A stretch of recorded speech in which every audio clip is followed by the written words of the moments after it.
Good evening. Tonight I'm going to talk about Lovewell's fight with the Indians at Fryeburg, Maine, and I hope you won't be too disappointed if this story varies a bit from the popular legend of that stirring encounter that you may have heard when you was a kid in school.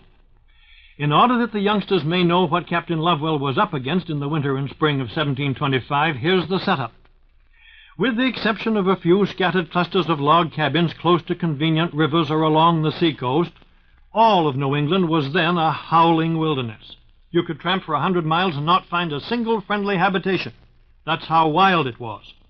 And as for the howls, well, they came from the roving packs of wolves and the bands of bloodthirsty savages who came down from Canada to burn, plunder, and scalp wherever they could find an Englishman. The blazing arrow and the war whoop were of Indian origin, but the art of scalping was an English trick, taught to the red men by the same white settlers who gave the savages their first drink of rum and showed them how to load and fire the white man's musket.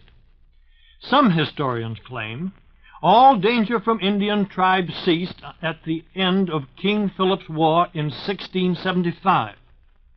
Well, that's okay for the southeastern section of Massachusetts, Rhode Island, and Connecticut, but it was just the beginning of many years of bloody warfare for northern New England.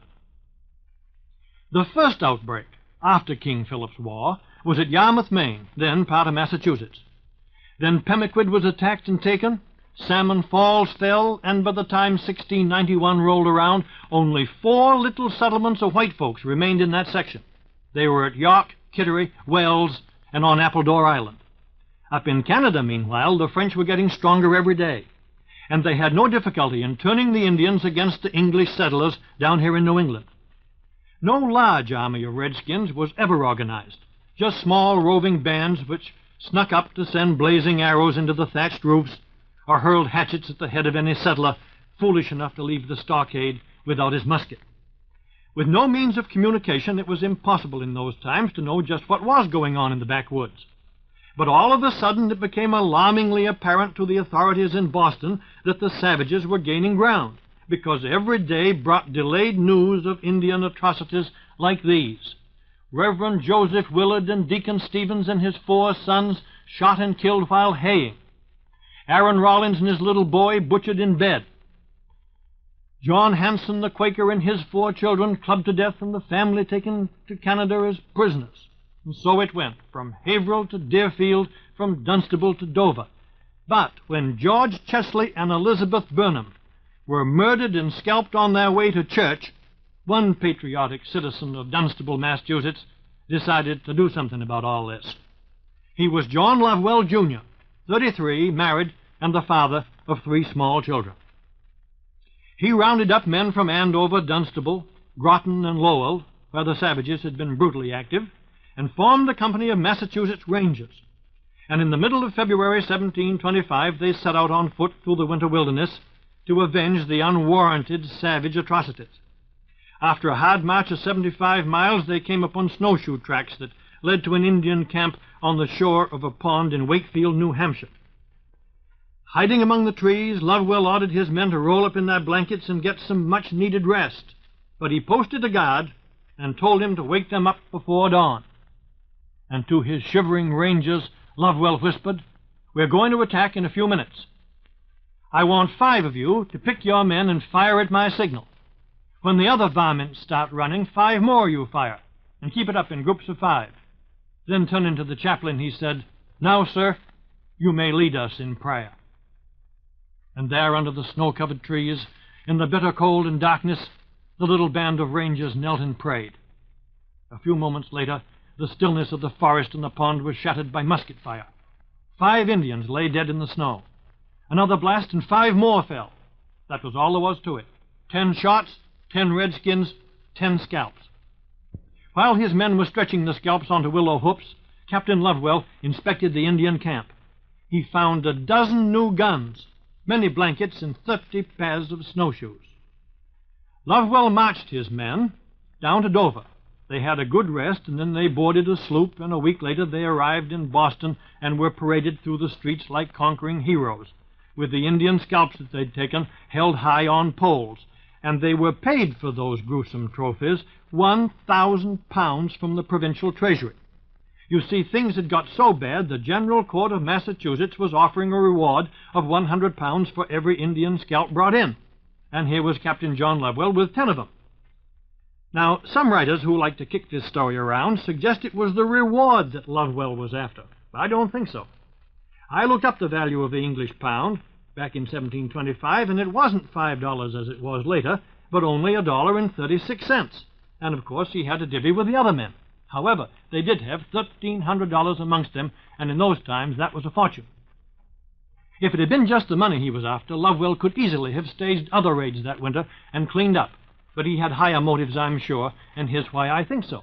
The guns and snowshoes he found in that Indian camp proved that this marauding band was on its way to kill and capture more of the white settlers, and it also showed that they were being equipped for the French.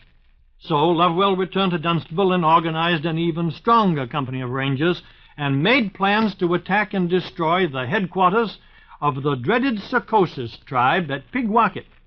That's where Fryeburg, Maine stands today. Now, if you will look at a map, you'll see what faced these soldiers in 1725 when all of that country was a wilderness. From Dunstable, up near Nashua, it was more than 100 miles to the Saco River, where Paugus and his pickpockets were encamped. The farther Lovewell's Rangers got from home, the more dangerous it became. Paugus knew all about that raid at Wakefield, and if Lovewell were caught, his goose would be cooked and no mistake.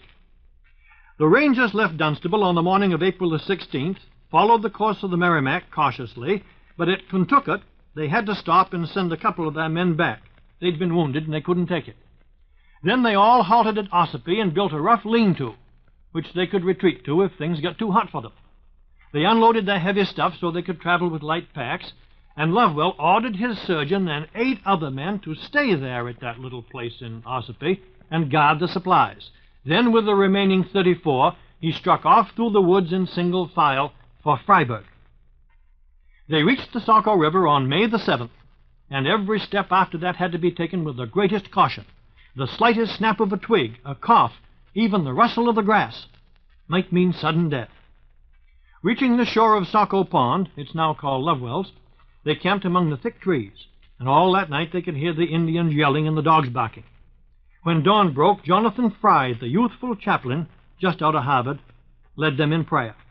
He was still praying when the crack of a musket was heard, and one of the scouts spotted a lone Indian on a slight rise to the north. Somewhat against his wishes, Captain Lovewell allowed his men to fan out in that direction, and when they had reached the rise, he ordered them to remove their packs so they could crawl unhindered through the underbrush. A mile and a half farther on, they came upon another redskin, with 2 black ducks in one hand and a gun in the other. Instantly, the air was full of bullets. The Indian fell, but rising to his knees, he fired, filling Captain Lovewell's chest with beaver shot. Ensign Wyman killed the savage, and Mr. Fry, the chaplain, scalped him. Then, with Lovewell badly wounded, the Rangers went back to get their packs. But old Chief Paugus had been watching all the time. Counting the white men's packs, Paugus knew that he had a superior number of men, and he determined to annihilate the Englishmen while he had the opportunity. Hiding in the tall brakes, the Indians waited, and just as the Rangers approached the spot where they left their packs, the savages burst upon them, firing over their heads with the most blood-curdling yells ever heard by man. Several of the redskins could speak English, and they kept shouting, "Give up! Give up!" They wanted to take him alive, you see. But Lovewell grimly answered, "Only at the muzzles of your guns." Then he choked, gasped, tripped, and never got up again. Other brave men fell. Ensign Harwood, Jonathan Kittredge, Daniel Woods, and Fulham, Farwell, and Davis all died in a hail of Indian bullets. The rest of the Rangers retreated to the thick trees, and for 10 solid hours of that beautiful day in May 1725, the battle raged. And don't think for a minute the savages didn't suffer.